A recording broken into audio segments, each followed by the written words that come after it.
कहते हैं तू मेरी शरण में आर फिर लग ढंग से। कहते हिड़की दे दे रोएगी सुरता, आत्मा को कह रहे हैं जब तू चल लेगी अकेली। जिस परिवार को अपना मान रहा था वो तो यहीं रह गया, तेरी बांह पकड़ के ले जाएंगे यम के दूत। फिर नो कह पछाड़ खा खा रोएगी तू आत्मा, क्योंकि तेरा कोई संभालने वाला होगा नहीं, तेरा भगवान परमात्मा साथ दे नहीं, क्योंकि आपने उसकी साधना की नहीं विधिवत। और यदि आपने सत भक्ति कर रखी है और आपका यहाँ से जाना भी तो है ही सभी ने, लेकिन मालिक आपके साथ खड़ा पाओगा जब कहेगा बेटा मेरे साथ, और यम के दूत दूर हो जाएंगे, न एक दूर कति 100 कोस दूर खड़े पाओगे। तो हमने उस दिन की भी अब थोड़ी सी चिंता करनी चाहिए जब संसार छोड़ कर चलेंगे। इंसान घर से चलता है और जाने से पहले वो रात के सटे की चिंता पहले करता है कि कहाँ रुकूंगा, कोई धर्मशाला का या कोई रिश्तेदारी का कनेक्शन खोज करता है। और जब संसार छोड़कर जाता है ये कभी सोचता है नहीं अब कहाँ जाऊंगा, आगे कहाँ ठिकाना है मेरा। परमात्मा क्या कहते हैं, कबीर परमेश्वर जी ने आके बताया है, आदरणीय गरीबदास साहिब जी को मिले, उनको सचखंड लेकर गए, वापस छोड़े, फिर उनकी महिमा को गरीबदास साहिब जी ने उन्हीं द्वारा दिए गए ज्ञान को इस प्रकार बताया है। आगे गए ना बावड़े रहते भी सब जाही, बिन साहेब की बंदगी कहीं ठोड़ ठिकाना नहीं। जो पहले चले गए हमारे पुरुष वो तो बताने आए नहीं हमारी गिल के बुंडी बनी या अच्छी बनी, और शेष बच्चे ये भी सब जाएंगे, और बिन साहेब की बंदगी यानी परमात्मा की भक्ति बिना कहीं ठोड़ ठिकाना ना। अब परमात्मा कौन है, गीता जी अध्याय नंबर 15 के श्लोक नंबर 16 और 17 में 3 पुरुष बताए, सरपुरुष और अक्षर पुरुष। सरपुरुष ये ब्रह्म है, अक्षर पुरुष ये पर ब्रह्म कहलाता है। सरपुरुष केवल 21 ब्रह्मांड का स्वामी है, ये ब्रह्म है, और अक्षर पुरुष 7 संख ब्रह्मांड का मालिक है। गीता जी अध्याय नंबर 15 के श्लोक नंबर 17 में कहा कि उत्तम पुरुष है तू अन्य परमात्मा इति उदाहरते। वो इन दोनों से श्रेष्ठ परमात्मा वास्तविक भगवान तो कोई और है जिसको परमात्मा कहते हैं, और वही तीनों लोकों में प्रवेश करके सबका धारण पोषण करता है। अपने आत्मा हमने अब परमात्मा की भक्ति बिना, अब हमारा परमात्मा हमारा साहिब कौन है, कबीर साहिब है, वो परम अक्षर ब्रह्म है, उसका कभी विनाश नहीं होता। उसकी साधना करने वाले प्राणी फिर लौटकर कभी संसार में जन्म मृत्यु में नहीं आते। गीता जी अध्याय नंबर 18 के श्लोक नंबर 62 और गीता जी अध्याय नंबर 15 के श्लोक नंबर 4 में यह कंसेप्ट क्लियर है। गीता ज्ञानदाता कहता है कि उस परमेश्वर की शरण में जाओ, उसकी कृपा से तो परम शांति को, सनातन परम धाम को प्राप्त होगा, और जहाँ जाने के बाद साधक फिर कभी लौटकर वापस संसार में नहीं आते। उस परमात्मा की भक्ति करो, वो गीता ज्ञानदाता से दूसरा है, अन्य है। अब क्या बताते हैं कि बिन साहेब की बंदगी कहीं ठोर ठिकाना ना। यदि हम ब्रह्मा विष्णु महेश या ब्रह्म या परब्रह्म यानी अक्षर पुरुष की भक्ति करते हैं तो जन्म मृत्यु सदा बनी रहेगी। इनकी भी जन्म मृत्यु है, और इनके अंतर्गत जितने प्राणी हैं उनकी भी, इनके साधकों की भी जन्म मृत्यु सदा बनी रहेगी। अब जैसे आप जी यहाँ खूब आराम से रह रहे हो, बच्चे हैं, पोते हैं, पोतियाँ हैं, या वैसे अभी बच्चे छोटे हैं, पढ़ रहे हैं, माता पिता हैं, या विवाह हुआ है तो आशाएं हैं संतान हो उसकी, उनके ऐसे परवरिश करूँगा। तो यहाँ से तो एक दिन चलो चलो होगी, कभी भी हो सकती है वो चलो। अब यहाँ से मृत्यु हुई, पुण्य पाप के आधार से, पुण्य के आधार से स्वर्ग गए। स्वर्ग का भी सीमित समय है, जैसे यहाँ का समय है। वो समय पूरा होते ही वहाँ से कहेगा चलो बाई फोर्स, जैसे यहाँ से जबरदस्ती मृत्यु होती वहाँ भी जबरदस्ती बाई फोर्स। फिर नरक में ठोक दिए जाएंगे पाप कर्मों के आधार से। जब पाप कर्म पूरे होते वहाँ से चलो नरक से गधा बनो, गधे की योनि पूरा होते ही समय फिर कुत्ता बनो चलो, और कुत्ता की समय पूरा होगा फिर चलो सूअर बनो, और फिर चलो मनुष्य बनो, और फिर चलो स्वर्ग में, फिर चलो नरक में। तो यहाँ परमात्मा कहते हैं आगे गए ना बावड़े और रहते भी सब जा, और बिन साहिब की बंदगी कितने ठोर ठिकाना ना, सब चलो चलो हो रही है। तो उस चलो चलो का नाश अब होगा इस ज्ञान से होगा, कबीर भगवान से होगा और इस सच्चे नाम से होगा जो दास के पास उपलब्ध है। और इसका एक बेनिफिट और होगा हमें कि हमारे इस जीवन में हमारे परिवार की आपदाएं भी टलेंगी। आपकी आयु शेष नहीं है, आपकी आयु बढ़ाएगा ये वो भगवान है जो उम्र भी बढ़ा देता है। आपके बच्चों की, आपके परिवार की रक्षा करेगा, आपके रिश्तेदारी तक भी परमात्मा आपको दुखी ना होने के कारण वहां तक भी आपके रक्षा करेगा कि मेरी आत्मा को चोट ना पहुंचे, वहां तक सुख देने की चेष्टा करेगा। ये ऐसा परमपिता है, ये कबीर भगवान है। प्रसंग चल रहा है, ये सौदा फिर ना ही संतो यो सौदा फिर ना ही, लोहे जैसा ताव जात है काया देश राही। तीन लोक और भवन चतुर्दश सब जग सौदे आही, और दुगने तिगने किए चौगने किन्हु मूल गवाही। ओए होए, ये मनुष्य शरीर ऐसा जानो जैसे कारीगर होते हैं। जैसे हम किसान परिवार में जन्म था दास का, घर वाले कह देते थे कि जाओ ये हल की जो फाली है इसको नुकीली बनवा के लानी है, लोहार के ले जा। लोहार के ले जाते थे, वो भट्ठी में दे देता था उसको और एरण को घुमाता था। जब वो बिल्कुल लाल हो जाती थी फाड़ी, कुछ जो हल में लोहे की है डंडा सा इतना लंबा, और वो जब कति गर्म हो जाती थी तब तुरंत निकाल कर और एरण पे धर देता था और कहता था घण लगाओ, जोर जोर से मारो ना ठंडी हो जाएगी फिर कोई फायदा नहीं। तो तुरंत यानी गर्म लोहे पर तुरंत चोट मार के उसको बिल्कुल नुकीली बनाकर और दे देता था। ऐसे ही गर्म लोहे पर चोट लगाकर ये लोहार लोग, कारीगर, जैसे ये पेचकस वगैरह वो जो भी पलटा चम्मच ये बनाते थे। तो जब गर्म है, गरम गरम पर चोट लगा दी, लोहे के साताव है ये, तो वो तुरंत उसका जो बनाना चाहते वो बन जाता है। जरा सा ठंडा हो जाए तो बेशक उस पर थोड़े मारे जाओ, उसका कोई यूज नहीं, बांगा टेढ़ा बन जाएगा। तो इसी प्रकार परमात्मा ने बताया कि ये आपका मनुष्य शरीर जब तक है ये लोहा गर्म है आपका, और इस गर्म लोहे पर चोट मार गए तो कुछ बन जाएगा नहीं। ये लोहा ठंडा हो गया, मृत्यु होगी, फिर तबांगे टेढ़े मुंह हो जाएंगे कुत्ते गधे सुअर के, वह वस्तु नहीं बनेगी जिसके लिए ये गर्म लोहा हो कर रखा था। तो ये जब तक ये लोहे जैसा ताव जात है और काया देश राही, ये मनुष्य जीवन आपका बर्बाद हो रहा है, इसको संभाल ले। फिर क्या बताया है कि तीन लोक और भवन चतुर्दश ये सब जग सौदे आही, और दुगने तिगने किए चौगने किन्हु मूल गवाही।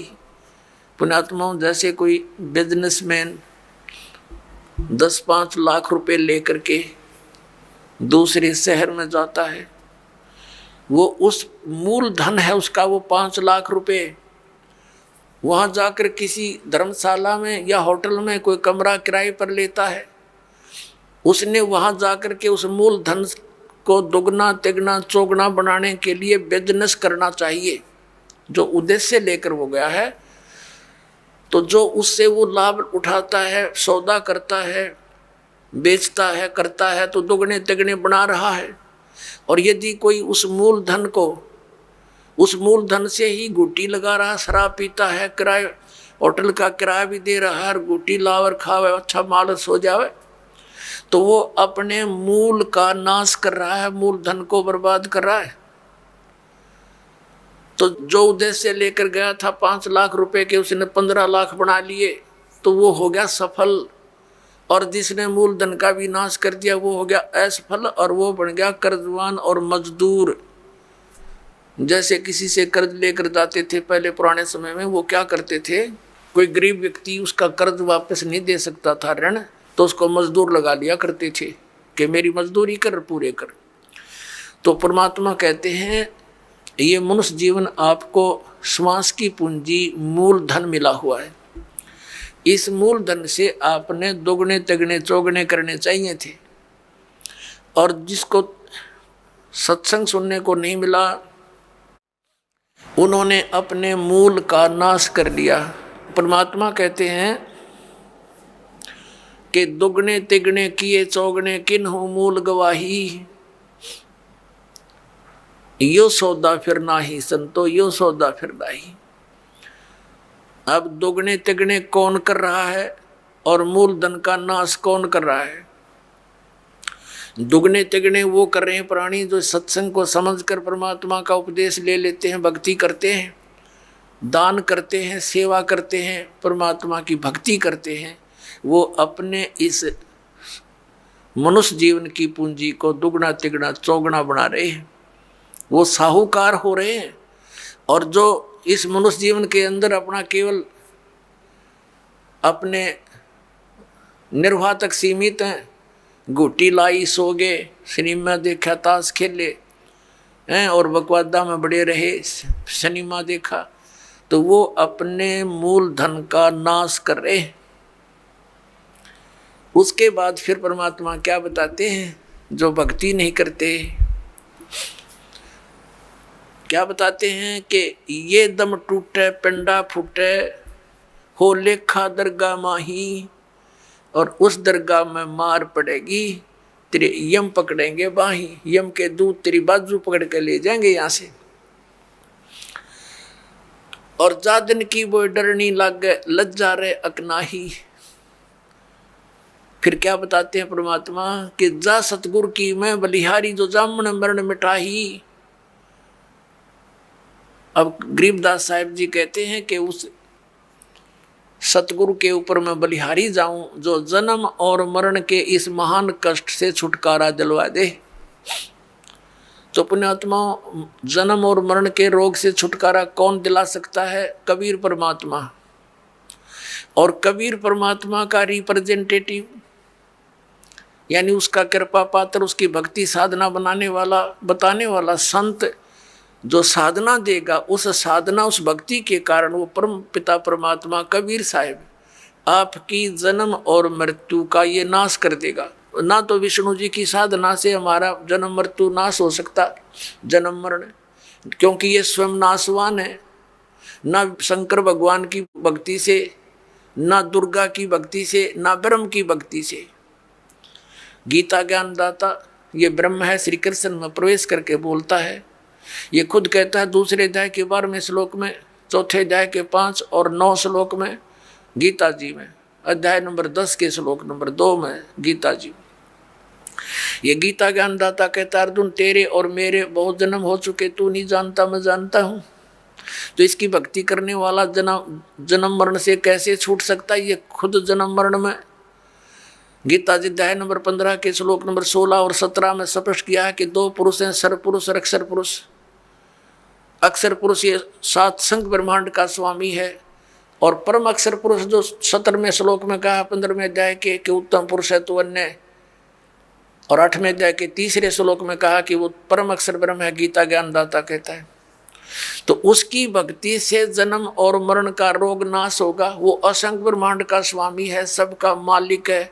वो सरपुरुष पर भी प्रभु है और अक्षर पुरुष पर भी वही मालिक है, और अनंत उसके अतिरिक्त जितने भी ब्रह्मांड हैं सबका वो ओवरऑल कंट्रोलर है। तो वो अविनाशी है।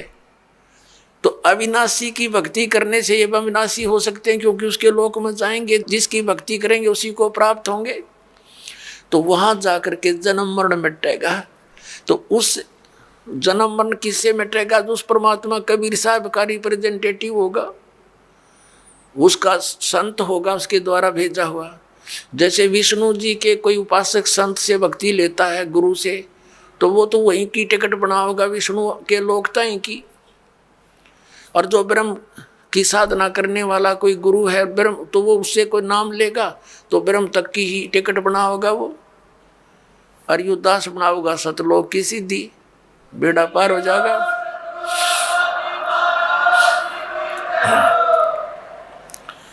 अब फिर क्या बात याद दिलाते परमात्मा? जा सतगुरु की मैं बलिहारी, जो जामन मरण मिटाही। यदि सत भक्ति ना की तो फिर क्या होगा कि बांध पिंजड़ी आगे धर लिया, कुल के लोग जंगल में ले जाके दिन ना ठोक जराही, बांध पिंजड़ी आगे धर लिया फिर मरगट को ले जाही। और मात पिता तेरा कुटुंब कबीला मसलत एक ठहराई, एक सलाह बन गई सबकी के मर गया भाई उठाओ उठाओ उठाओ जल्दी करो, कोई लकड़ी ढूंढ लग जाएगा और कोई उसने उठाकर पट दे जा धरेंगे शमशान घाट पे। कहते हैं मात पिता तेरा कुटुंब कबीला मसलत एक ठहराई, और बांध पिंजड़ी आगे धर लिया मरगट को ले जाही। अग्नि लगा दिया जद लंबा फूक दिया उस ठाई। अब कर दिया काम, वो शरीर नाश तो करना ही था ना, तो उसमें कीड़े चल जा, ये तो ऐसा शरीर है। इस मिट्टी से हमने सोना बनाना था भक्ति करके, और केवल ये पशु पक्षियों जैसे कर्म किए इस मनुष्य शरीर से हमने नाश कर दिया इस भक्ति का, इस मूलधन का। और फिर आगे के बनेगी जो भक्ति नहीं करके जाते, उसकी आगे कितनी लंबी कहानी बताई है। अब देखो इन नकली गुरुओं ने, हमारे धर्म गुरुओं ने हमारी कैसे दुर्गति करवा रखी है। परमात्मा बताते हैं, गरीबदास साहिब जी परमात्मा से प्राप्त ज्ञान को कैसे डिफाइन करते हैं कि मरने वाले का कर दिया अंतिम संस्कार, उसकी तब मिट्टी भी नहीं छोड़ी, ठाक नहर में गिराए। और फिर कहते हैं फिर पुराण बांध के पंडित आगे और पीछे गरुड़ पढ़ाई। पुण्यात्माओं, परमात्मा हमें याद दिलाते हैं कि मृत्यु के उपरांत जो गरुड़ पुराण का पाठ किया जाता है उसका लाभ क्या होगा। गरुड़ पुराण के अंदर ये लिखा हुआ है कि जो प्राणी भक्ति नहीं करता और ना वो दान पुण्य करता विधिवत, तो यम के दूत पकड़ कर ले जाते हैं, ऐसे रास्ते से ले जाते हैं उसके तांबे की धरती पर से लोहे कति जलते हुए नंगे पैरों जाता है। वहीं पर भंडारे चल रहे होते हैं, अन्य जो पुण्यकर्मी प्राणी तो खाना खा रहे होते हैं और उसको प्यास और भूख सताती है। यम के दूतों से कहता है मुझे खाना खा लेने दो, तो वो कहते खबरदार तूने खाना नहीं खा सकता क्योंकि तूने पुण्य नहीं किए। वो रोता है, बुरी तरह बिलखता है, बुरा हाल कर ले जाता है। फिर वो कहते हैं एक बार ले चल धर्मराज के पास, और क्या आदेश होता तेरी फिर सेहत बनावेंगे, तो फिर गड़ेंगे। उसका कलेजा फटने को हो जाता है। फिर गरुड़ पुराण में बताया गया है कि जो ऐसे जुल्म करता है उसके हाथ कटता है, वो ऐसे कर्म करता है उसकी आंख फूटती है, वो अंधा होता है। परमात्मा कहते हैं मरने वाला मर गया, उसने जो करना था वो कर लिया। अब वो गरुड़ पुराण मरे पाछे के काम आओगा, उसका जिंदे जी पढ़ाना था ताकि उसको डर लगता, भगवान से भक्ति करता, परमात्मा इन दुखों को याद करके बुराइयों से बचा रहता। अब वो कर्म फोड़ कर चला गया, ईब गरुड़ पुराण का पाठ करा, इनकी सारी उल्टी रीति। अब परमात्मा क्या बताते हैं कि पुराण उठा फिर पंडित आगे, गुरुजी आगे और पीछे गरुड़ पढ़ाई। फिर क्या बताते हैं परमात्मा, नर से तीतू पशुआ की जय गद्दा बैल बनाई, ये 56 भोग कहा मन बोरे की तो कुरुड़ी चरने जाई। ओए पुण्यात्माओं, इस काल ने हमारी बुद्धि इतनी कमजोर कर दी, हम ये सोचते हैं कि हमने जो आज ठाठ हैं मनुष्य जीवन में, जब चाहे भोजन खा लें भूख लगते ही, जब चाहे चाय बनवा के पी लें, काजू किस्म सेब संतरे खावें, हलवे खीर खा लेते हैं। परमात्मा कहते हैं अगर इतनी सुविधा भगवान ने दी है जिसका कुछ काम भी नहीं आ रहा है, यदि आपने सत भक्ति नहीं की, गुरु धारण किया नहीं, तो फिर क्या होगा। नर से तीतू पशुआ की जय गद्दा बैल बनाई, ये 56 भोग कहा मन बोरे की तो कुरडी चरने जाई। ओए होए पुण्यात्मा, हमारा जो हृदय इतना कट्टर हो गया, इतना ज्ञानहीन हो गया हमारा हृदय में कि हम ये सुनकर भी यकीन नहीं होता सचमुच हमारी दुर्गति हो जाएगी। और यह सबसे बड़ी भूल जीव का लगी हुई है। ठीक है, स्वयं बुद्धि काम ना करती तो संतों के वचन सुनने चाहिए। अब कई जैसे हम अपने रिश्तेदारों को या कोई मित्र प्यारे से कहा करते भाई राम नाम ले लो, भक्ति कर लो, हैं गधा बनोगे, कुत्ता बनोगे, वीरन मट्टी होगी हैं। तो वो क्या कहा करते, किसने देखा है देखी जाएगी। ले कोई बात हुई है? अब मरे पाछे के अर्गद अपने पाछे के देखी जाएगी, फिर तो कुमार देखेगा, डायमंड का बोरा कड़पा मारेगा लठ। देखना थी देख, बुराई छोड़ भक्ति कर भगवान की। देखो कोई अंधा जा रहा है किसी कुमार्ग पर, गलत रास्ते पर, आगे से कोई आंखों वाला आ गया और उसको कह रहा कि सूरदास ये तेरा रास्ता ठीक नहीं, बहुत भयंकर बियाबान में चला जाएगा, तुझे खा जाएंगे हिंसक जानवर। अब वो यदि होश में है वो अंधा, तो आंखों वाले की बात पर विचार करना चाहिए कि इसने क्यों कहा ये बात, और तुरंत उस मार्ग को त्याग देना चाहिए।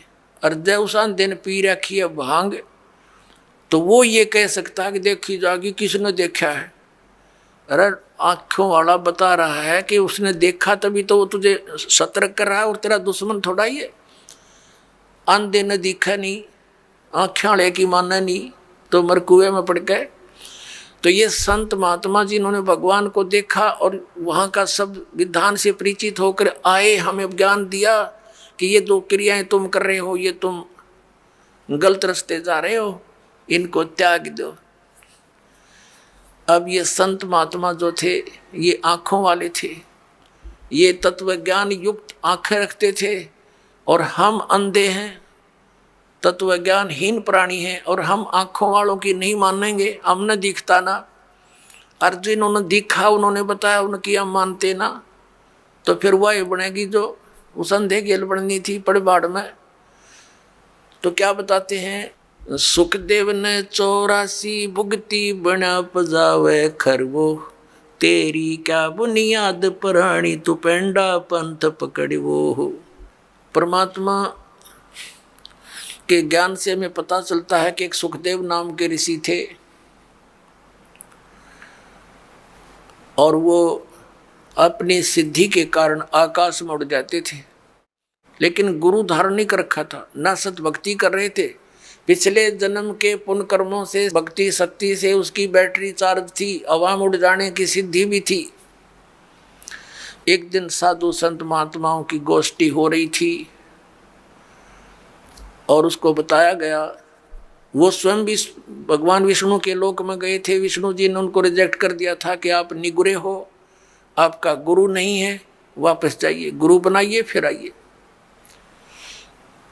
फिर उसने अन्य संतों से डिस्कस किया, तो सभी ने बताया कि सुखदेव जी आपने गुरु नहीं बना रखा, ये सबसे बड़ी भूल है तेरी। ये जो आप आज हवा में उड़कर चलते हो, इसी से आप ये सोच बैठे हो कि मैंने बहुत कुछ पा लिया, ये कुछ भी सांग नहीं है। जब गुरु नहीं बनाया था, गधे की योनि में जाओगे। जो ही उसको ये बात सुनने में आई, तो उसने पिछले जन्म उसका एकदम सामने दिखाई दिया। फिर सुखदेव ऋषि ने बताया कि एक समय मैं गधे की योनि भोग रहा था, अंधा हो गया, मेरे मालिक ने छोड़ दिया, लठ मारे घर से निकाल दिया। चलता चलता एक पगडंडी की अटकल सी लगाता हुआ जंगल में, वन में जा रहा था। आगे एक नाला आ गया, एकदम मेरे पैर उस नाले में गिरने लगे। मैंने सोचा छलांग लगा ले, वापस पैर नहीं आ पा रहे थे, तो मैंने छलांग लगाई। वो भीड़ा सा नाला था, 2-2.5 फुट का, 3 का, तो मैं बीच में फंस गया। चारों पैर लटके आगे पीछे थे, उसके नाले की पटड़ियां पर अड़ गया। इक्का दुक्का व्यक्ति जावा था उस रास्ते से, बहुत दूर था नगरी से, तो वो मुझे निकाल नहीं सका, उसने चेष्टा भी नहीं की इक्के दुक्के व्यक्ति ने, और मेरे ऊपर के पैर रखकर पार होने लगे, मेरी पुली बना ली। 10-15 दिन तक भुगत कर जीवन अंत हुआ। अब वो दुख याद आते हैं और भक्ति करता हूँ, तो यहाँ परमात्मा भी याद दिलाते हैं कि सुखदेव ने 84 भुगती और बना पजावे खरवो, खरवा ने गधा।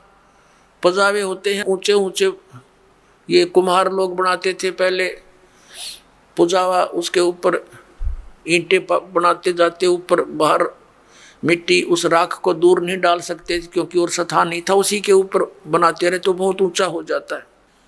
तो परमात्मा कहते हैं सुखदेव ने 84 भुगती बना पजावे खरवो, और तेरी क्या बुनियाद प्राणी तू पेंडा पंथ पकड़वो, तेरी क्या औकात है बोली आत्मा, तो ये रास्ता पकड़ जो मोक्ष मार्ग है, इस मनुष्य जीवन को नष्ट ना करे। अब यहाँ आदरणीय गरीबदास साहिब जी बता रहे हैं, परमात्मा कबीर जी की तरफ संकेत कर रहे हैं। नर से तू पशुआ की जय गद्दा बैल बनाई, ये 56 भोग कहा मन बोरे कहीं कुरडी चरने जाई। ओए पुणात्माओं, इन सत्संग के वचनों से ये अज्ञान का जामा बैठ गया हमारे हृदय में। इन परमात्मा के इन हथौड़ों से, इस तत्व ज्ञान से ये फूट जाएगा, और फिर सपने में भी डर लगेगा आपको जब आपके ये पाप कर्म को छट जाएंगे सत्संग के सुनने से। पाप गणे बढ़ गए इसलिए हमारा यकीन ना होता जो संत बताते हैं साची होगी, क्योंकि संत साची ही कहा करते हैं। अब आज हम कितना सुंदर आहार करते हैं, और एक छोटे से काम बिना, परमात्मा के नाम बिना, काम करते करते भक्ति करो, चलते फिरते भक्ति करो, ये विधान है। हठ योग कहीं नहीं लिखा किसी सदग्रंथ में। ये हठ योग करते हैं सुबह शाम 2.5 घंटे, ये अपना कर्म बिगाड़ रहे हैं। किसी भी सदग्रंथ में हठ योग करने का विधि नहीं है। अपना काम भी करो और राम भी भजो। नाम उठत नाम बैठत नाम सोवत जागवे, नाम खाते नाम पीते नाम सेती लागवे। फिर क्या बताते हैं भगवान के अपने आत्माओं, इस दास का जन्म एक किसान परिवार में हुआ, और अब वो पुरानी बातें याद घनी आने लगी जब ये ज्ञान समझ में आ गया। हमारे एक बैल था, और उस बैल के पिछले खुरों में इतनी लंबी 1.5 इंच की कील घुस गई, और पता लगा नहीं। हाली उसको खेतों में ले गया, सारा दिन हल जोता, इतनी लंबी कील लग गई, सुबह वक्त से लेकर गया था। पैर में लंग घनी करे बैल, लेकिन रोका नहीं सारा दिन। किस दृष्टिकोण से नहीं रोका कि कई बार बैल के नस पे नस चढ़ जाती है, तो सलाह दिया करते थे उस समय से ये हकीम होया करते कि बैल को ऐसा कोई झटका वटका लग गया होगा जिस कारण से ये लंग कर रहा है, लंगड़ा हुआ है, तो इसको रोकना नहीं चाहिए, काम लेते रहना चाहिए, इसी से ठीक होगा, नहीं तो ये सुन्न हो जाएगा पैर। इस दृष्टिकोण से आली ने सारा दिन प्रयोग किया, उसको रोका नहीं। शाम तक उसका पैर सोजस होगी, स्वेलिंग होगी,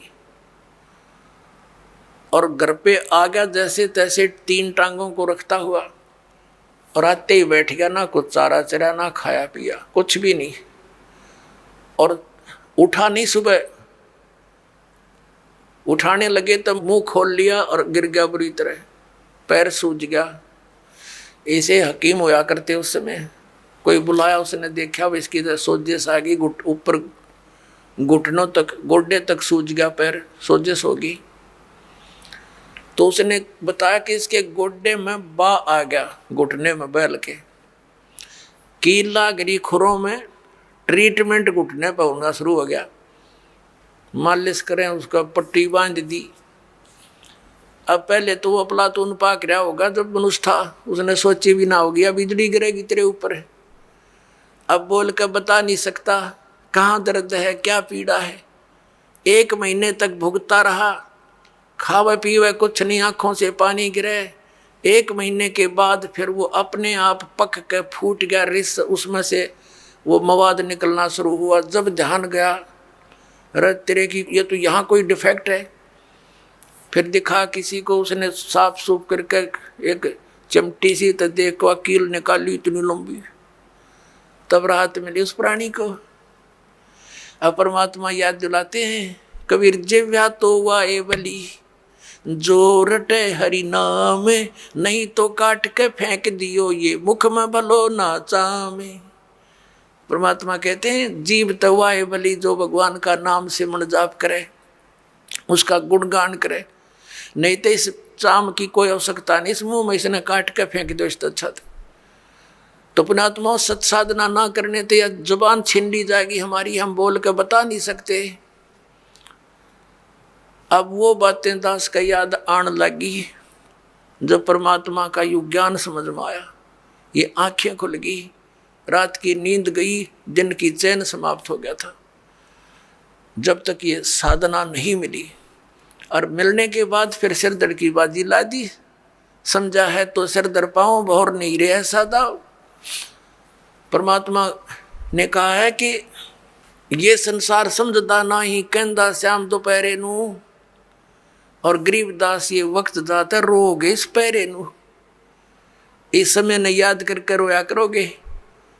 अके भगवान मनुष्य जीवन में जब भक्ति कर लेते, कुत्ते बन के ऊपर न मुँह कर होते, उनको कभी कभी प्रेरणा होती है। अके बूंदी बन गई हमारे साथ, रात्रि में सर्दी के समय ऊपर से वर्षा हो रही है, और वो एसी रूम में रहने वाला आज धूम लगवा के और गली में विराजमान है, एक भक्ति ना करने से। और फिर न्यू करे ऊपर न मुकर को देखे बूंदी बनी। उसको की आत्मा तो वही है जो मनुष्य शरीर में थी, सारी महसूस करते हैं वो। तो यहाँ परमात्मा कहते हैं अच्छे दिन पाछे गए गुरु से किया ना हेत, अब पछतावा के करे बिरा चिड़िया चुगी खेत। यानी मनुष्य जीवन रहते ये ज्ञान याद आ जाता है, पता लग जाता है तो कुछ भी ना बिगड़ा। और वह बिरान माटी हुए पाछे फिर रोए जाओ परिणामों करके। गरीबदास ये वक्त जात है, मनुष्य जीवन का समय जाता, रोगे इस पैरे लू, इस समय न रोया करोगे जब सत भक्ति नहीं करी। और भक्ति कर रहे हो नकलियों के पास, वो भी रोएंगे क्योंकि वो यूजलेस है, कोई मंत्र नहीं, कोई साधना नहीं, कोई ज्ञान नहीं उनका। तो वह भी बात बिगड़ रही है। पुण्यात्माओं, काल ने घना जुल्म करवा रखा है आपके साथ। परमात्मा की चाह आत्मा को बहुत युगों से, जब से परमात्मा से बिछुड़ी है, लेकिन काल ने अपने ये दूत छोड़ रखे हैं कि ये मिसगाइड रखे, परमात्मा तक ना जाने दे, और ही कई साधनाओं में उलझाए रखे। ये तो दयालु आते हैं, अपने समर्थता से हमें इस मार्ग को याद दिलाते हैं और इस पर दृढ़ करते हैं। ना काल इस पर होने ना दे। 100 मन में खरपतवार पैदा कर देता जब सत्ज्ञान सुनता है, और जब अज्ञान सुना करते नो आराम से बैठे रहा करते। जो भी कोई कहता सारी साची, और सत शुरू होती है तो ये झूठी लगती है, क्योंकि हमने अज्ञान गणा सुन रखे। अब साधना करते हैं तो गलत करते हैं। क्या बताते हैं परमात्मा? प्रेत शिला पे जा बिराजे पितरों पिंड भराई, बोर श्राद्ध खान को आए ये काग भये कल माही। परमात्मा कहते हैं प्रेत शिला पे जा बिराजे, भूत बन गए भूत, ये गलत साधना करके। और फिर पितरों पिंड भराई, फिर पिंड भरवाए, और बोर श्राद्ध खान को आए काग भये कल माही। पुण्यात्माओं, ये सरहद निकालते हैं, ये कहाँ से लिया इन्होंने ये जुगाड़? जबकि वेदों में मना है कि श्राद्ध नहीं निकालने चाहिए। ये भूत पूजाएं हैं, भूत पूजोगे तो भूत बनोगे। गीता जी अध्याय नंबर 9 के श्लोक नंबर 25 में कहा कि भूत पूजने वाले भूतों को प्राप्त होंगे, पितरों की पूजा करने वाले पितर बन जाएंगे, देवताओं की पूजा करने वाले देवताओं के पास जाकर उनके नौकर लगेंगे, और मेरी पूजा करोगे मुझे प्राप्त होगे। तो गीता जी में तो मना किया कि पितर पूजा भूत पूजा ये 13वीं करनी, अस्थि उठानी गति कराने के लिए गंगा में डाल कानी, ये सारी शास्त्र विरुद्ध साधना है, वेद विरुद्ध साधनाएं हैं, ये नहीं करनी चाहिए। अरे हमारे धर्म गुरु इन नवगाटा जुड़वा रहे हमारा कि श्राद्ध निकालो 13वीं करो। अपनात्मा परमात्मा कहा करते, रे भोड़ी सी दुनिया सत्य गुरु बिन कैसे सरिया। रे भोड़ी सी दुनिया सत्य गुरु बिन कैसे सरिया। अपने लला के बाल उतरवावे देख के चीना लग जइया। एक बुढ़िया लेकर जागी अपने पोते या पोती ने, कहाँ गुड़गांव में आड़ी पे, अपने इष्ट धाम पर ले जाते हैं जहाँ पर भी, और वहाँ नाई बैठा होता है। और अज्ञानी धर्म गुरुओं ने हमारे को ये सलाह दे रखी है कि पहले बाल बच्चे के अपने माता के ऊपर उतरवाने चाहिए इष्ट धाम पे। अब वह बुढ़िया जाती है पोता पोती ने लेकर, साथ में पुत्र वधू, और वहाँ नाई बैठा होता है। उसको जा करके वह बुढ़िया कहती है कि रे नाई के भाई, मेरे पोते के बाल काट दे। अब बाहर अगर 5 रुपया में काटता होगा ना नाई, उस इष्ट दाम पर 10 रुपये लेगा डबल। अब पता इसने मेरे बिना कोई काटनिया नहीं, इसके डबल तो लेगा। और फिर बुढ़िया न्यू कहेगी भाई काट दे जल्दी सी मोटे मोटे। और न्यू कहेगी अरे भाई नाई के ध्यान रखिए, मेरे पोते का कच्चा सिर है, कदे इसका कैंची ना लग जा, धीरे धीरे देख, धीरे धीरे भाई। अब परमात्मा कहते हैं अपने लला के बाल उतरवावे, और इतनी चिंता कि कदे कैंची ना लग जाइया। अरे एक बकरी का बच्चा लेके उसका गला कटैया रे भोली सी दुनिया।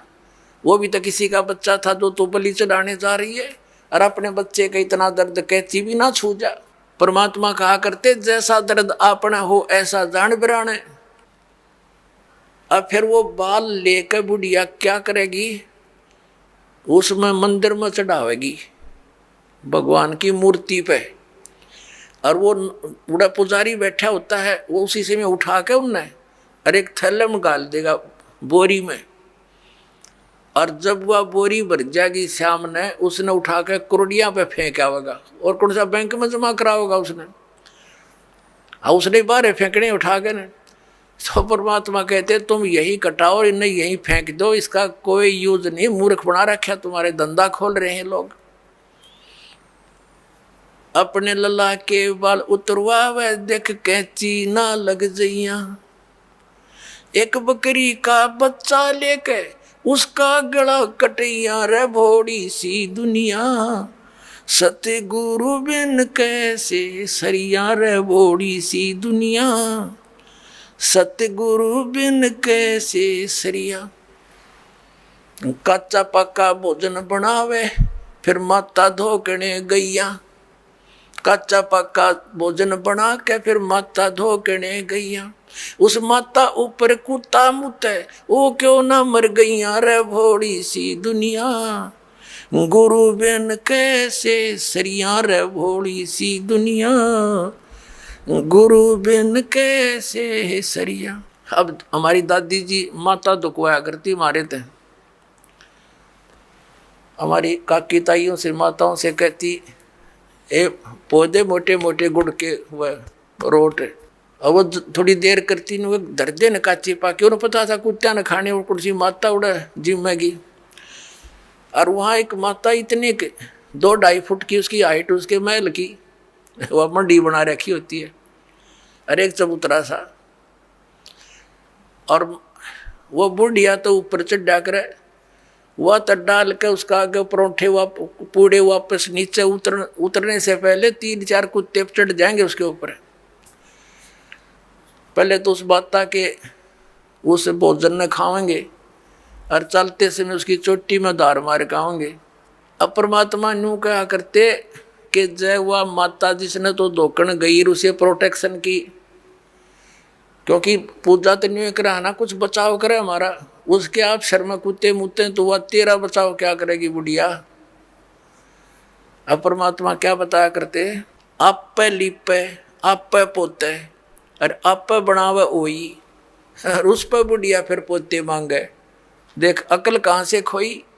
एक वही माता देखी हमने पूजती, एक औरत क्या चित्र बना लेती थी दीवार पर, आप पे बनाती, और फिर उस कागज जोत जात ला के अर्नो कहे हे वही माता बहू का पोता दिए, पुत्र दिए, दूध पूत में खैर रखिए हैं, इसलिए तेरी पूजा करूं। परमात्मा कहे आप पे तो वह माता बनाई, आप पे लिपे आप पे पोता आप पे बनावे ओई, और उस पर बुढ़िया पोते मांगे। देखा कलकड़े तक खोई तरह के जो भैया। परमात्मा क्या याद दिलाते हैं कि जाटी पूजे पीपल पूजे, और सिर तुलसा के हो, और दूध पूत में खैर रखिए, न्यो पूजू हो तो जांडी पूजे और पीपल में पानी चढ़ावे, और फिर तुलसी माता ने पूजे। और उनको किस लिए पूज रही हूं कि मेरे दूध पूत में खैर रखिए। बता अकल देखो हमारी। ये हमारे धर्म गुरुओं की गाइडलाइन थी हमारे को। ये शास्त्र विदिता का मनमान्य साधना करवा कर सारे भूत बनवा दिए। फिर क्या बताते हैं परमात्मा, जीवित बाप के लट्ठम लट्ठा और मुए गंग पुचैया, और जब आवे आसुज का महीना और वो कौवा बाप बनैया रे बोड़ी सी दुनिया, सतगुरु बिन कैसे सरिया। जैसे जीवित बाप के साथ तो खेचा तानी रखे निकम्मी आत्मा है, और मरने के बाद फिर उसकी गति के लिए चलेंगे कहाँ से। देखो पुण्यात्माओं, ये हमारे धर्म गुरु कहाँ से गति कराने लगते हैं मृत्यु के उपरांत। पहले तो यूँ कहेंगे इसकी अस्थि उठाओ और गंगा में प्रवाह कराओ, इसकी गति हो जाएगी। अच्छा, क्या करते हैं, एक व्यक्ति नाम ना लिया कर लेवा था, उसकी पत्नी ने नाम ले रखा था, और वो वैसे उसका अपनी पत्नी को मना नहीं करता था, ज्ञान से बहुत कुछ परिचित भी था, लेकिन उसके सामने एक बात आती कि मेरा पिताजी की मृत्यु होगी और मैं यदि गंगा में अस्थि नहीं डालकर आया तो फिर मेरी आत्मा नहीं मानेगी, तो मैं इसलिए नाम नहीं लूं। एक दिन वो बता रही थी उसकी पत्नी कि मेरे तायसरे की मृत्यु होगी, यानी उसके ताऊ की, और वो लेकर गए उसकी अस्थियों को गंगा घाट पे। वहाँ बैठे वो पांडे, और वहाँ इन्होंने अपने अक्षेत्र बांट रखे हैं कि ये मेरे क्षेत्र का, ये मेरे क्षेत्र का। जाते ही पूछ लेते कहाँ से आए जी, वो बता दिया जी ऐसे ऐसे सोनीपत से आए। अच्छा अच्छा, आज तुम हमारे हो वो पकड़ ले गए। तो वहाँ जाकर उसने देखा, खोल कर पिछला सारा इतिहास बता देते हैं। तो क्या बोले वह, नो बोले यजमान इब कद बहुत जन्माए रे तेरा गजब भयो। अब वो कह रही थी कि वो बतावा था उसका पति कि मेरा माथा ठंड क्या किया, दुश्मन तेनों बाट देखा हम रोज मरा, इन्हों क्या इब कद बहुत जन्माए गति कराण। तो वो कहने लगा उसके बाद मेरा वहाँ से मन हट गया कि वो तो हमारी सारा दिन जो है ना ये कुशोण मनावे हैं, अपने आत्माओं की गति करवा दी कि गंगा में अस्थि डलवा दी, होगी गति। फिर कहें 13वीं करो। 13वीं किस लिए कि गति कराने खातिर। अच्छा, वह 13वीं भी कर दी। फिर कहें अब इसके सरहद निकालो, पहले प्रत्येक महीने किया करते, फिर छठे महीने और बड़ा व्यवस्था करते थे, और फिर 1 वर्ष के बाद वो कंप्लीशन होता था, उसका समापन करते थे। 1 साल में पूरे वर्ष लगे रहते थे गति कराने। और फिर क्या करते हैं, परमात्मा कहते हैं प्रेत शिला पैजा बिराजे पितरों पिंड भराई। फिर पिंड भरवा दो, पितरों की मुक्ति हो जाएगी। और परमात्मा क्या कहते हैं, जीवित बाप के लट्ठम लट्ठा हर मुँहे गंग पुचैया। और जब आया आसोज का महीना, कौवा बाप बनैया रे बोड़ी सी दुनिया। अब फिर आगे श्राद्ध के समय आसोज का महीना, तो जिस तिथि को कोई घर का सदस्य मृत्यु को प्राप्त होता है तो हमारे धर्म गुरु वो तिथि नोट कर लेते हैं। आसोज के महीने में अमावस्या से लेकर पूर्णमासी तक उस किसी भी तिथि को मृत्यु होती है तो उस दिन विशेष कार्यक्रम करते हैं, श्राद्ध निकालते हैं। और सबसे पहले क्या करते हैं, वो बनाकर भोजन ऊपर रखते हैं छत पे, और उसी समय कौवे आकर खा जाते हैं। तो वो क्या कहते हैं हमारे धर्मगुरु, देखो भोग लग गए तेरे पिताजी, हो सकता कौवा बन रहे हो। अरे भले आदमियों, गति करान लागे थे, कौवा बना के छोड़ दिया। ये है इनके साधन। अब परमात्मा कहते हैं प्रेत शिला पैजा बिराजे पितरों पिंड भराई। और बहुत श्राद्ध खान को आए, काग बने कलमाही। आगे क्या बताते हैं, जय सतगुरु की संगत करते सकल कर्म कट जाई। अमरपुरी पर आसन होते जहां धूप ना छाई।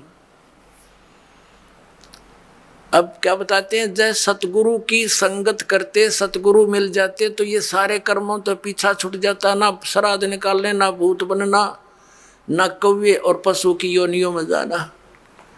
और फिर क्या होता, अमरपुरी पर, अमरपुरी जिस स्थान का कभी नाश ना हो, सतलोक सनातन परम धाम की प्राप्ति हो जा, जब सतगुरु मिल जा तो ये झंझट मिट जा सारे। और ये हमारे गुरुजी धर्म गुरु ने कहा श्राद्ध तो वैसे निकालना चाहिए, इन्हें तो हमारे कर्म बिगड़वाने का ठेका ले रखा था। पुण्यात्माओं, पवित्र हिंदू धर्म के जो सदग्रंथ हैं, पवित्र चारों वेद और पवित्र श्रीमद् भगवत गीता और पांचवा वेद जो परमात्मा कबीर जी की वाणी जो उनके मुख कमल से बोला गया, उसमें कंप्लीट ज्ञान है, सभी सदग्रंथों का सारांश है। वो तो इनके हाथ नहीं लगा क्योंकि संस्कृत के ज्ञाताओं ने वो तो रिजेक्ट कर रखा था। कबीर साहब की वाणी तो एक अशिक्षित की वाणी है, इस करके वो हमारे तक नहीं आने दिया। तो इनमें जो पुराण हैं, ये पुराण क्या चीज है? गीता और वेद, ये चारों वेद, उन चारों वेदों का सारांश श्रीमद् भगवत गीता। लेकिन श्रीमद् भगवत गीता में कुछ अटकल युद्ध कराने के लिए इस काल भगवान ने लगाई हैं, वो अलग से दिखाई देती है। और जो वेदों से मेल खाता वो गीता जी का ज्ञान खरा है, बिल्कुल सत्य है। तो हमने, क्योंकि वो वेद ज्ञान गॉड गिवन है, परमात्मा का दिया हुआ है, तो हमने परमात्मा के आदेश का पालन करना है। और पुराण क्या है? ये ब्रह्मा जी द्वारा दिया गया ज्ञान, ब्रह्मा जी से सुना, फिर कुछ अन्य ऋषियों ने किसी और से सुना हुआ ज्ञान, वो सब खिचड़ी बना के पुराण बना दी। अब वेदों में इन श्राद्ध आदि कर्म कांड का निषेध है, और गीता जी में निषेध 9वें अध्याय के 25वें श्लोक में स्पष्ट किया है, भूत पूजने वाले भूत बनेंगे। ये देखिएगा, श्रीमद् भगवत गीता, गीता प्रेस गोरखपुर से प्रकाशित है, जयदयाल गोविंद का इसके अनुवादक है। अध्याय नंबर 9 का ये है, अध्याय नंबर 9 श्रीमद् भगवत गीता, श्लोक नंबर 25।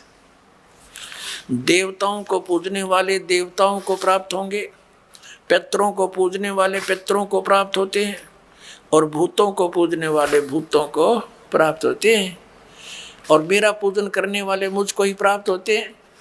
अब ये श्राद्ध कितना आगे फिर, अब आपको दिखाते हैं झलक पुराणों में क्या लिखा है। एक मार्कंडेय पुराण है। एक रुचि नाम के ब्राह्मण थे, ऋषि, और उसने वेदों को समझा पढ़ा कि मनुष्य जीवन, ये ज्ञानी आत्मा थे, कि मनुष्य जीवन केवल मोक्ष प्राप्ति के लिए प्राप्त होता है। इसलिए उसने ना तो विवाह कराया, ब्रह्मचारी पद पर रहते हुए 40 वर्ष की उम्र हो गई थी, और अपना जंगल में वन में रहता था, कोई मकान झोंपड़ी भी नहीं डाल रखी थी, ये सोच करके मोक्ष प्राप्ति करानी है और ना क्या संग्रह करना है, 2 दिन का जीवन है। अब वो वेदों अनुसार साधना कर रहा था, रुचि ऋषि, और उसके जो पिताजी, दादाजी, परदादाजी, चौथा दादाजी वो मर चुके थे, वह भूत बन रहे थे, और वो भी ऋषि थे, ब्राह्मण थे, उनने भी ये कर्म कांड करे और करवाए थे, तो भूता बनेंगे वह। तो वो चारों दिखाई दिए और कहा, बेटा तूने विवाह क्यों नहीं करवाया? विवाह करवा के तुम हमारा श्राद्ध करता हैं और हमारी गति हो जाती। अब रुचि कहने लगा कि पितामहो, वेद में तो ये मना कर रखा है, ये श्राद्ध श्रुद्ध निकालना, ये कर्म कांड करना, ये तो मूर्खों का मार्ग है। और वो पितर भी कहते हैं, बेटा है तो ऐसा ही, इसमें कोई संदेह नहीं, मिथ्या नहीं है, सच्चाई है। लेकिन हमारा क्या होगा? अब तुम बाढ़ में जाओ, थारा क्या होगा? आप मरे, अरे पुत्र और मरवाने के लिए तैयार करे। या देखो मार्कंडेय पुराण, ये गीता प्रेस गोरखपुर से प्रकाशित है, गीता प्रेस गोरखपुर से प्रकाशित है। ये गीता प्रेस गोरखपुर से प्रकाशित है। ये 242 पृष्ठ पे संक्षिप्त मार्कंडेय पुराण, रोच्य मुनि की उत्पत्ति कथा। मार्कंडेय जी कहते हैं कि ब्राह्मण, पूर्व काल की बात है, प्रजापति रुचि ममता और अहंकार से रहित इस पृथ्वी पर विचरते थे। उन्हें किसी से भय नहीं था, वे बहुत कम सोते थे। उन्होंने न तो अग्नि की स्थापना की थी, न अपने लिए घर ही बना रखा था। वे एक बार भोजन करते और बिना आश्रम के ही रहते थे। उन्हें सब प्रकार की आसक्तियों से रहित एवं मुनिवर्ती में रहते देख उनके पितरों ने उनसे कहा, ये देखिए चारों आगे भूत बन रहे, ये देखो, ये रुचि ऋषि है, ये इनके पहले बने हुए वो पंडित जी सारे भूत भूत पूज का भूत बन गए। अब ये दिख गए इसने सारे इकट्ठे। पितर बोले, बेटा विवाह स्वर्ग और अपवर्ग का हेतु होने के कारण एक पुण्यमय कार्य है। ये तो इन पितरों के वचन हैं, ये तो पितरों के वचन है जो अपनी सलाह दे रहे हैं। अब देखना, उसे तुमने क्यों नहीं किया? ग्रस्त पुरुष समस्त देवताओं, पितरों, ऋषियों और अतिथियों की पूजा करके पुण्यमय लोकों को प्राप्त करता है।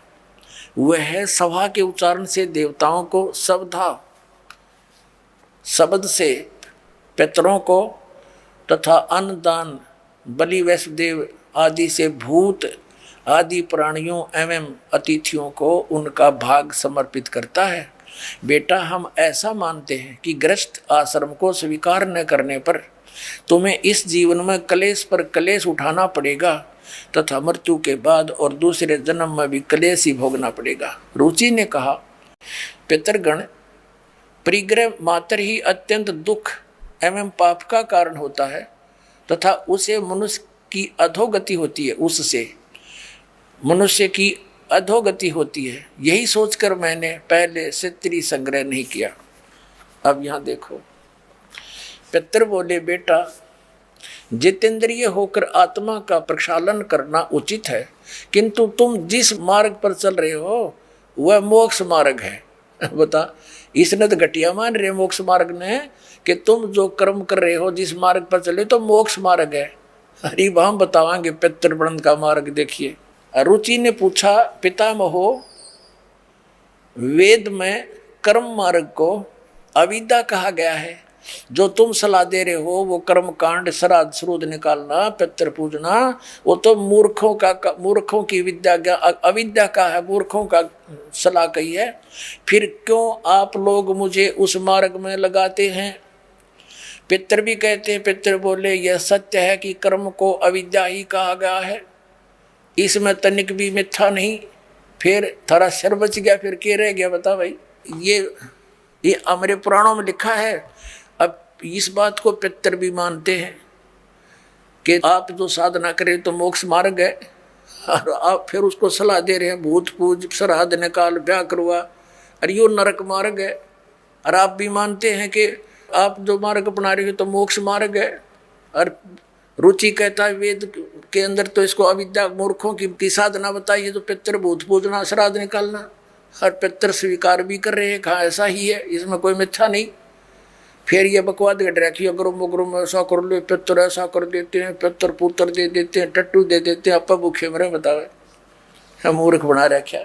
एक थोड़ी सी झलक दिखाते हैं आपको इसी मार्कंडे पुराण में। इन कहाँ से ले रखे ये श्राद्धा के सिलसिले। एक मंदालसा नाम की औरत थी, उसने अपने पुत्र को शिक्षा दी और वह ये ले रहे हैं। देख, मार्कंडे पुराण के अंदर है, यही आपको सुना रहे हैं। अब इसके 80 पृष्ठ पर दिखाते हैं आपको। ये 81 पृष्ठ से थोड़ा सा लेंगे। मंदालसा बोली महाराज, ये मंदालसा ज्ञान देती हुई आ रही है। ये 82 पृष्ठ पे संक्षिप्त मार्कंडे पुराण यहाँ देखिए। अब ये क्या सलाह दे रही है कि जो पितर देवलोक में है और जो त्रिक योनियों में ये पशु पक्षी बने हुए हैं, और जो मनुष्य योनियों में एवं भूत वर्ग में स्थित हैं, भूत बन रहे हैं, और वे पुण्यात्मा हों या पापात्मा, जब भूख प्यास से विकल होते हैं तो वे अपने कर्मों में लगा हुआ मनुष्य पिंड दान तथा जल दान के द्वारा उन्हें तृप्त करता है। इसी तरह वह देवताओं और अतिथियों को भी संतुष्ट रखता है। देवता, मनुष्य, पितर, भूत, प्रेत, गोहक पक्षी कृमि और कीट आदि भी मनुष्यों से ही जीविका चलाते हैं। अब ये क्या बता रही है कि चाहे तो वो जो पितर देवलोक में हैं, जो तिर्यक योनियों में पड़े हैं, और जो मनुष्य योनियों में यानी भूत आदि पितर पैतर बन रहे हैं, वे पुण्यात्मा हों या पापात्मा, सब भूखे प्यासे मरते रहते हैं। तो वो टट्टू देवलोक में हुए, भूखे मरते प्यासे मरे। अब क्या बताते हैं आगे, ये देखिएगा यहाँ क्या बताया है 92वें पृष्ठ पर, संक्षिप्त मार्कंडेय पुराण 92वें पृष्ठ पे। इनमें से जो नरक में निवास करते हैं, जो पशु पक्षी की योनियों में पड़े हैं, तथा जो भूत प्रेत आदि के रूप में स्थित हैं, उन सब को विधि पूर्वक श्राद्ध करने वाला यजमान तृप्त करता है। कैसे करता, सुनो। मनुष्य पृथ्वी पर जो अन्न बिखेरते हैं, उनसे पिशाच योनि में पड़े पितरों की तृप्ति होती है, जो जमीन पर दाने डाल देते हैं। बेटा, स्नान के वस्त्र से जो जल पृथ्वी पर टपकता है, उससे वृक्ष योनि में पड़े हुए पितर तृप्त होते हैं। जो रूख वृक्ष बन गए, उन नन्हों का नाक जो वस्त्र ने छोड़ दिए ना, वो वृक्ष योनि में पड़े हुए तृप्त हो जाएंगे। अरे भले आदमियों। एक बार क्या था, परमात्मा कबीर जी काशी में गंगा घाट पर चले गए। गंगा का एक घाट बना हुआ है, वहाँ पर ये ब्राह्मण लोग सूर्य को यानी ऐसे सूर्य की तरफ मुँह करके गंगा से जल उठावें और वहीं डाल दें। कबीर साहब बढ़कर उसमें गंगा में घुटनों पानी में और ऐसे नौकरन लगे, गंगा के जल को पटरी पर फेंक रहे पूरी स्पीड तक। अब वो सारे पंडित जी अपना काम छोड़ के कबीर साहब की ओर देखने लगे। कहने लगे, वो कबीर ये क्या कर रहा तू? कबीर जी बोले, आप क्या कर रहे हो? मैंने ना पूछा, तुम क्यों पूछ रहे हो मेरे से? पहले आप बताओ आप क्या कर रहे हो? कि हम अपने पितरों को स्वर्ग में जल भेज रहे हैं। ये हम यहाँ जल डाल रहे हैं ना, ऐसे मंत्र बोलकर, ऐसे सूर्य की तरफ मुकर के, ये वहाँ स्वर्ग में हमारे भूखे प्यासे पितरों को जल प्राप्त होगा। परमात्मा बोला, मैंने एक बगीची लगा रखी अपनी झोपड़ी के आगे, और मैं उस बगीची को सींच रहा हूँ। फिर मंड के करड़े हो गए। तो वो कहने लगे, रे भोले आदमी, इतनी दूर कैसे जाएगा जल? ये तो यहीं पड़ा है। वो तेरी झोपड़ी के आगे बगीची जो छोटी सी लगा रखी, वो कैसे सिंचाई होगी इससे? कि 1 लाखों किलोमीटर दूर, मील दूर तुम्हारे पितरों को स्वर्ग में ये पानी मिल सकता है, तो ये 2 किलोमीटर पर क्या दिक्कत आएगी इसको? तो उनकी चौंध टूट गई। पंडित जिया ने फिर अपना गलती स्वीकार की, मालिक की शरण ग्रहण करी।